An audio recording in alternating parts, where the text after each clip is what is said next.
Hi guys, my name is Morgan, these are my bookshelves, and today I am doing the mid-year book Freakout tag.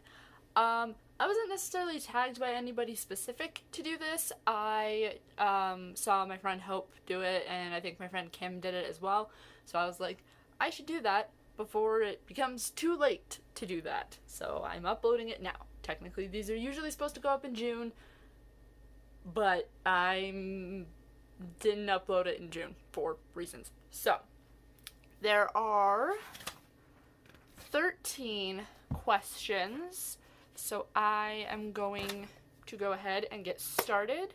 For books that I don't have physically, I'm just gonna put pictures of them in the screen somewhere. So the first question is the best book you've read so far in 2022. And for this, I am picking It Ends With Us by Colleen Hoover. This was my first Colleen Hoover book. I gave it 5 stars. I read it in less than a day because I couldn't put it down, and I was just very emotional after reading it. Definitely one of the best books I've read this year.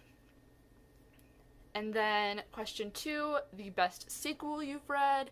And I'm going to go with Omens by Dana Islay, which is the 3rd and final book in the Triad trilogy by her.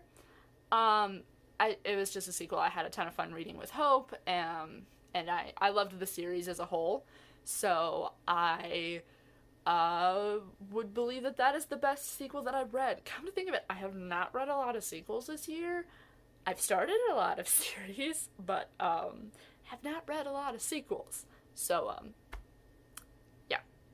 So, 3, a new release you haven't read but want to. I'm going with I Kissed Sharah Wheeler by Casey McQuiston. I read Red, White, and Royal Blue by them a couple weeks ago, and I loved it. So I would like to get my hands on I Kissed Sharah Wheeler. And then 4, most anticipated release for the second half of the year. I believe it's called It Starts With Us, which is the sequel to It Ends With Us by Colleen Hoover. And my rule is one Colleen Hoover book a year, but I'm gonna have to break that rule to read It Starts With Us. So yeah.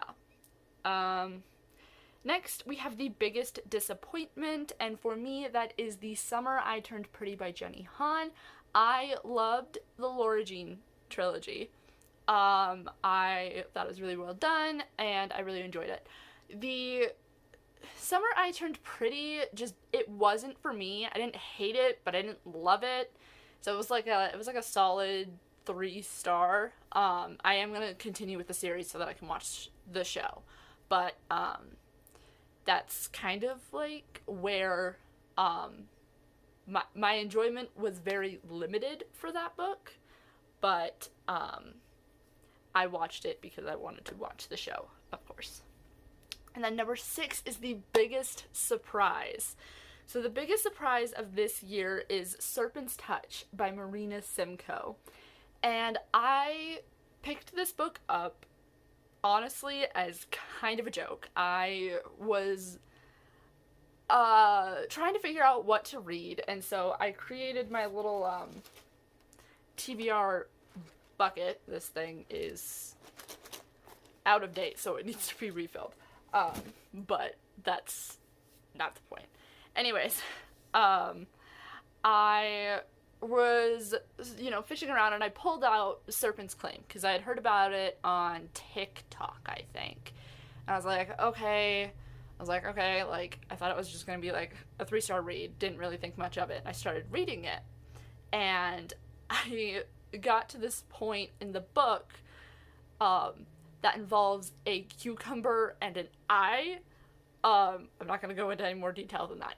But I was on a video chat with Hope, and I was like, what did she do to that cucumber? And his, what just happened? And so she was like, what the fuck are you talking about? I was like, I'm not going to tell you because I need you to read this. And so she read it, caught up to where I was, and then we stayed up until 2 in the morning to read the book. And then we were like, there's a sequel for this coming out. So we both ended up giving it 5 5 stars. It was fantastic. I loved the characters.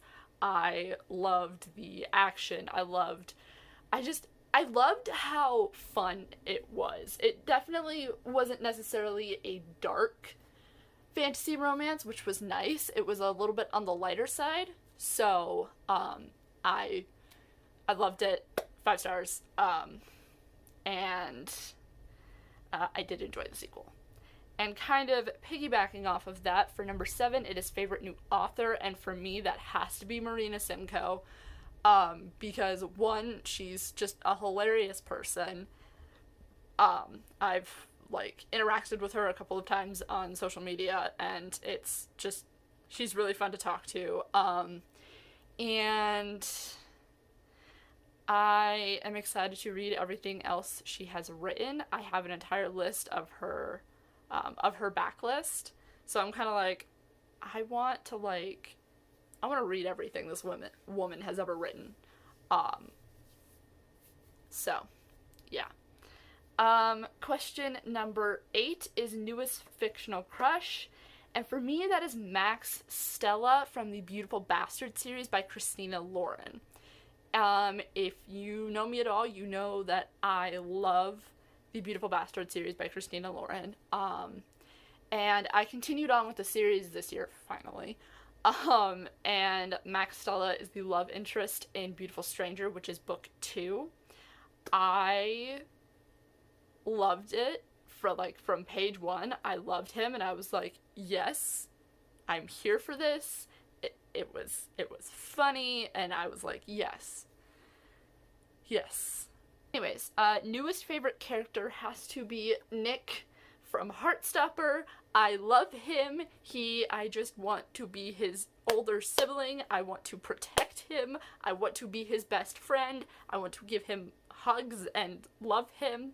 I got obsessed with Heartstopper, and it's actually part of the reason I came back to BookTube. So thanks, Hope and Katie, for highly encouraging me to read Heartstopper, finally. And then a book that made me cry, which is question 10. And for that, I chose This Winter, which is a Heartstopper / solitaire novella. Again, I was on a call with Hope reading this. I was listening to the audiobook because she had just listened to it. And she was like, I want to know what you think. So I was sitting there listening to the audiobook, and then just towards the end, I burst out into tears. And I'm just crying.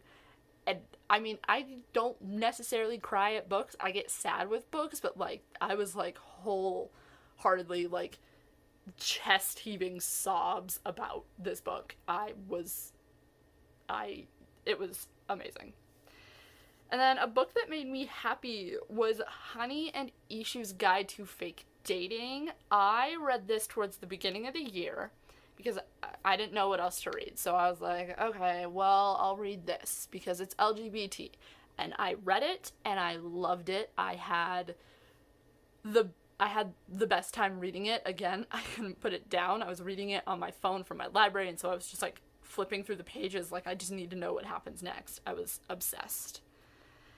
And then number 12, the most beautiful book you bought / received this year, and I have to go with the Crescent City books by Sarah J. Maas, because yes, the covers are nice, and the actual hardcover is also nice, but the inside pages are gorgeous. This is for House of Earth and Blood. And then I will show you House of Sky and Breath. This thing is massive. And then here's what the end pages look like for this. And I'm obsessed with these covers. And haven't read them yet, but I plan on it. And then question 13, what books do you need to read by the end of the year?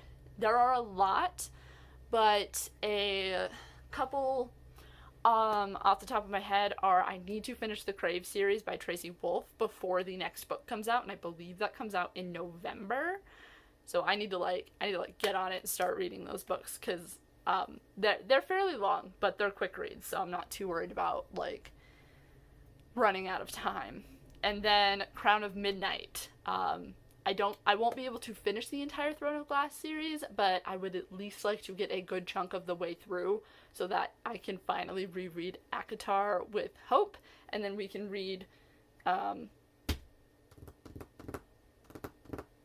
Crescent City, because hopefully by the time we do all of the Sarah J. Maas reading, it'll be closer to the time Crescent City is coming out, Crescent City 3. And apparently something happens at the end of Crescent City 2 that has everybody shook.